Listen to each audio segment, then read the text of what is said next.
ভালোবাসাকে যদি টাকা দিয়ে কিনা যেত তাহলে কুকুরকেও মানুষ বানানো যেত। আপনি কে? আমি তো পাগল, আমাকে সমাজে যে যার মতো ডাকে। আপনার মধ্যে তো কোনো পাগলামি নেই তো।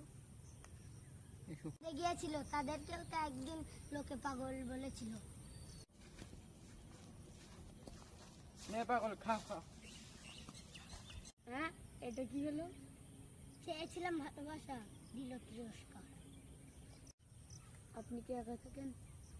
সবাই একা, কেউ কবুল করে কেউ আড়াল করে। আপনি কি? আপনাকে আমি আর দেখতে পারবো?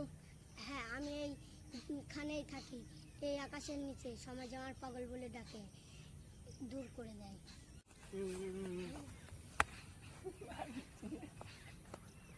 दादा यहाँ किसको कतले के एक देश के रहता 100 तक बोलते हैं।